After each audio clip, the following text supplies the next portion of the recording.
حضرت داؤد علیہ السلام کس طرح بادشاہ بنے؟ جالوت کون تھا؟ جالوت کو کس نے قتل کیا؟ بسم اللہ الرحمن الرحیم۔ جب طالوت بنی اسرائیل کے بادشاہ بن گیا تو آپ نے بنی اسرائیل کو جہاد کے لیے تیار کیا اور ایک کافر بادشاہ جالوت سے جنگ کرنے کے لیے اپنی فوج کو لے کر میدان جنگ میں نکلے۔ جالوت بہت ہی قد و آور اور نہایت ہی طاقتور بادشاہ تھا۔ اپنے سر پر لوہے کی جو ٹوپی پہنتا تھا اس کا وزن 300 رطل تھا۔ جب دونوں فوجیں میدان جنگ میں لڑائی کے لیے صف آرائی کر چکیں تو حضرت طالوت نے اپنے لشکر میں یہ اعلان فرما دیا کہ جو شخص جالوت کو قتل کرے گا میں اپنی شہزادی کا نکاح اس کے ساتھ کر دوں گا اور اپنی آدھی سلطنت بھی اس کو عطا کر دوں گا۔ یہ فرمان شاہی سن کر حضرت داؤد علیہ السلام آگے بڑھے، جو ابھی بہت ہی کمسن تھے اور بیماری سے چہرہ زرد ہو رہا تھا، اور غربت و مفلسی کا یہ عالم تھا کہ بکریاں چرا کر اس کی اجرت سے گزر و بسر کرتے تھے۔ روایت ہے کہ حضرت داؤد علیہ السلام گھر سے جہاد کے لیے روانہ ہوئے تو راستے میں ایک پتھر یہ بولا کہ اے حضرت داؤد، مجھے اٹھا لیجئے کیونکہ میں حضرت موسیٰ علیہ السلام کا پتھر ہوں۔ پھر دوسرے پتھر نے آپ کو پکارا، اے حضرت داؤد، مجھے اٹھا لیجئے کیونکہ میں حضرت ہارون علیہ السلام کا پتھر ہوں۔ پھر ایک تیسرے پتھر نے آپ کو پکارا، عرض کیا، اے حضرت داؤد علیہ السلام، مجھے اٹھا لیجئے کیونکہ میں جالوت کا قاتل ہوں۔ آپ علیہ السلام نے ان تینوں پتھروں کو اٹھا کر اپنے جولے میں رکھ لیا۔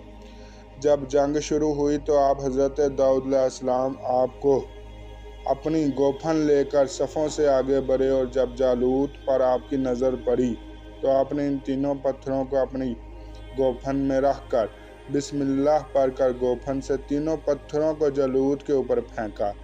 یہ تینوں پتھر جا کر جالوت کی ناک اور کھوپڑی پر لگے، اس کے بیجے کو پاش کر کے سر کے پیچھے سے نکل کر 30 جالوتوں کو لگے اور سب کے سب مقتول ہو کر گر پڑے۔ پھر حضرت داؤد علیہ السلام نے جالوت کی لاش کو گھسیٹتے ہوئے لا کر اپنے بادشاہ حضرت طالوت کے قدموں میں ڈال دیا، اور اس پر حضرت طالوت علیہ السلام بے حد خوش ہوئے۔ جالوت کے قتل ہو جانے سے اس کا لشکر بھاگ نکلا اور حضرت طالوت کی فتح مبین ہو گئی، اور آپ نے اعلان کے مطابق حضرت طالوت نے حضرت داؤد علیہ السلام کے ساتھ اپنی لڑکی کا نکاح کر دیا اور اپنی آدھی سلطنت کو ان کے سلطان بنا دیا۔ پھر پورے 40 برس کے بعد جب حضرت طالوت بادشاہ کا انتقال ہو گیا تو حضرت داؤد علیہ السلام پوری سلطنت کے بادشاہ بن گئے، اور جب حضرت شموئیل علیہ السلام کی وفات ہو گئی تو اللہ تعالیٰ نے حضرت داؤد علیہ السلام کی سلطنت کے ساتھ نبوت سے بھی سرفراز فرما دیا۔ آپ سے پہلے سلطنت اور نبوت دونوں اعزاز ایک ساتھ کسی کو بھی نہیں ملے تھے۔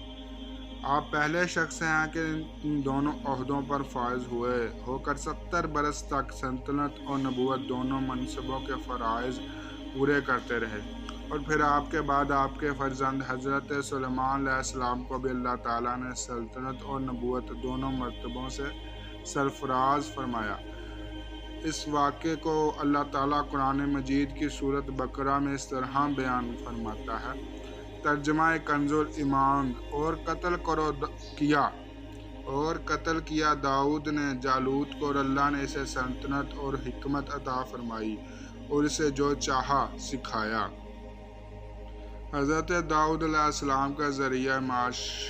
حضرت داؤد علیہ السلام نے باوجود ایک عظیم سلطنت کے بادشاہ تھے، مگر ساری عمر وہ اپنے ہاتھوں کی دستکاری کی کمائی سے اپنے خود نوش کا سامان کرتے رہے۔ اللہ تعالیٰ نے آپ کو یہ معجزہ عطا فرمایا تھا کہ آپ لوہے کو ہاتھ میں لیتے تو وہ موم کی طرح نرم ہو جایا کرتا، اور آپ اس سے زر ہی بنایا کرتے اور ان کو فروخت کر کے اس رقم کو اپنا ذریعہ معاش بنائے ہوئے تھے، اور اللہ تعالیٰ نے آپ کو پرندوں کی بولی سکھا دی تھی۔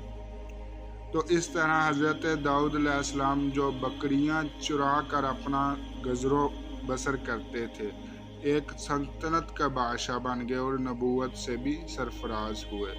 امید ہے آپ کو ہماری ویڈیو اچھی لگی ہوگی۔ ویڈیو پسند آئی ہو تو ویڈیو کو لائک کریں اور ہمارے چینل کو سبسکرائب کریں اور اپنی قیمتی رائے کا اظہار کمنٹ سیکشن میں ضرور کیجیے گا۔ اللہ